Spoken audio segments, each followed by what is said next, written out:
Today, we're going to be talking about Enjin. Now, Enjin is a cryptocurrency that has generated a lot of attention in the last week, particularly due to its meteoric price rise. But I want to be breaking down just what the heck Enjin is, what it does, and why everyone is so gosh darn excited about it at the moment. Now, Enjin is specifically focusing on the gaming industry, and I believe, as well as many other people in the crypto space, that gaming is going to be one of the core fundamental building blocks of the next big movement in the crypto industry. And we see a lot of major blockchains putting a lot of money into this. For example, Tron's putting $100 million to incentivize people to build games on their blockchain. It is getting very real very quickly. And the gaming industry is massive, and the utility that blockchain can bring to the gaming industry is very real and very serious for some of the reasons we're going to lay out in this video. So bringing blockchain and gaming together will be a key evolution for both industries. Now, Enjin, the company, has actually been in the IT business since 2009, but the current iterations that they're doing in the blockchain industry is where they are really shining. They have things going on like the Enjin Blockchain Gaming Multiverse. This is a collective of 35 interconnected games, apps, and websites that share select blockchain assets. In this sharing of assets, in this interconnected universe, is where blockchain and gaming are really going to shine through. And it's all about NFTs, or non-fungible tokens. These are unique game assets like rare cards or unique heroes or some kind of rare weapons, for example.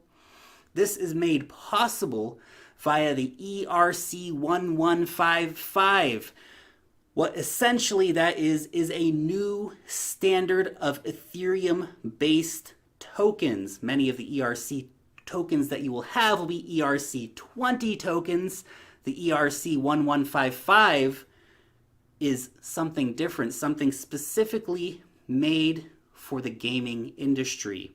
So this allows for custom tokens that can be cross-platform compatible, that will be automatically, in this case, supported by the Enjin wallet and powered by a robust suite of modular smart contracts made super easy to create via Enjin's Mint Shop. Enjin also offers easy creation of fungible tokens as well. These are things like in-game currencies or in-game gold coins, generic items like food or clothes or something like that, which are abundant in a game but can still have value. And there are already games that can be played today using Enjin items. Remember that multiverse already exists and it's growing all the time. And there are some really awesome games which are being built that are coming soon. We're going to watch a short trailer of a game called Age of Rust coming to a blockchain near you.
That's a very exciting looking game without a doubt. If you remember back a few weeks ago, we looked at a trailer from something called Neon District. Well, Neon District is running on Loom, but we can see that the quality of games being built on blockchain is developing massively. No more of this 1980s retro crap games that nobody really wants to play, that aren't addictive, that aren't super fun, that don't have cool graphics. These games are going to be fun. These games have good graphics. These games are going to change the paradigm of how we understand blockchain and gaming. Now, Enjin is releasing a blockchain software development kit, which is coming to Unity's asset store in the middle of March. Now, Unity, this is big because Unity has 4.5 million developers that use Unity. Now, all of those developers using Unity are going to be able to easily create and integrate blockchain assets on over 25 mass market platforms. By the way, Neon District is built on Unity. So we can see this coming together here of industry gaming giants and blockchain gaming giants to make amazing unisons to bring the industry forward. And Enjin has just confirmed another massive partnership. Now, I reported the rumor a week ago, or maybe a little more, and yes, it seems that indeed Enjin is partnering with Samsung on the new S10. Now, the full details of that partnership remain to be disclosed at this time, but the team at Enjin has confirmed that yes, indeed, there is a partnership, but they can't disclose all the details yet. But it is huge to see that happening without a doubt. Now, the integration of an Ethereum wallet into the phone is big. Can you just imagine receiving an in-game item in a game that you just happen to be playing, and your phone just pops up saying like, hey, would you like to use Samsung Key Store's Ethereum wallet? Or even better, would you like to use Samsung Key Store's Enjin wallet to store this item?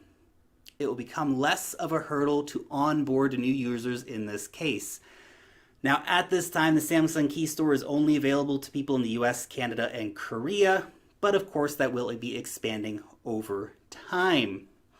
If, this is an if, but definitely a maybe, I would say. If the Enjin wallet is integrated into the phone, that's going to be amazing. Well, not just for Enjin, but I think for adoption overall, because people will just be able to go play the games and get the assets, have real money, real crypto in their wallets, on their phones. How many people are going to be exposed to cryptocurrencies via the gaming world? Millions upon millions, and that's massive. This is the exact kind of thing that we want, to have people coming into the crypto industry, engaging with these assets, and we can have actual games that are actually fun to play and have actual users. That's going to be game changing, because right now we don't really have a lot of good dApps, and that's a big problem for the crypto industry overall. Gaming might solve that issue for us. And that brings us to the Enjin wallet. Now, the Enjin wallet's actually a really solid crypto wallet for storing your assets. I've got one on my phone, but I don't use it very often, but still I do like the overall feel of it. It is a non-custodial service available on mobile, and you can swap and exchange natively from the wallet. It supports ERC-1155 tokens, ERC-721 tokens, ERC-20 tokens, Bitcoin, and Litecoin. So obviously, most of the support there going for Ethereum, but it's great to see Bitcoin and Litecoin also integrated into that wallet. And now the native exchange functionality is really, really important, because that allows you to move assets around in a very fluid and seamless way. Now, they are partnered up with Bancor, Changelly, and Kyber, all working together to help make that easy exchange process from the wallet, and of course to make the user experience as friendly as possible. When you click on the wallet, to do an exchange, it'll give you the option to select any of these 3 services with real-time exchange rates for you to choose the best option. Of course, it'll be awesome to see more blockchains supported on the Enjin wallet in the future, but that's where we are at the moment. Maybe we'll see EOS or Tron integrated at some point in the near future, but no announcements have even been rumored as such yet. Now then we also have Enjin X. Now this is the ad-free Ethereum Explorer that supports Ethereum ERC20 and ERC1155 assets. Now this will be super important in terms of actually being able to go to your address and view your in-game items. And also being an ad-free service is a nice little bonus. Now there are a few services like Kyber and Cause.io that are already using branded versions of Enjin X versus other Ethereum block explorers, which is kind of cool to see starting off. Now the Enjin token. Enjin is a cryptocurrency, of course, and it is used for virtual goods, namely the in-game items that can be exchanged, traded, or swapped cross-platform with the potential to create entirely new in-game e-commerce ecosystems utilizing the ERC1155 token based on the Ethereum blockchain. The important thing here is that the items can move across games seamlessly, and value can be transferred in and out of the blockchain also in a very friction-free way.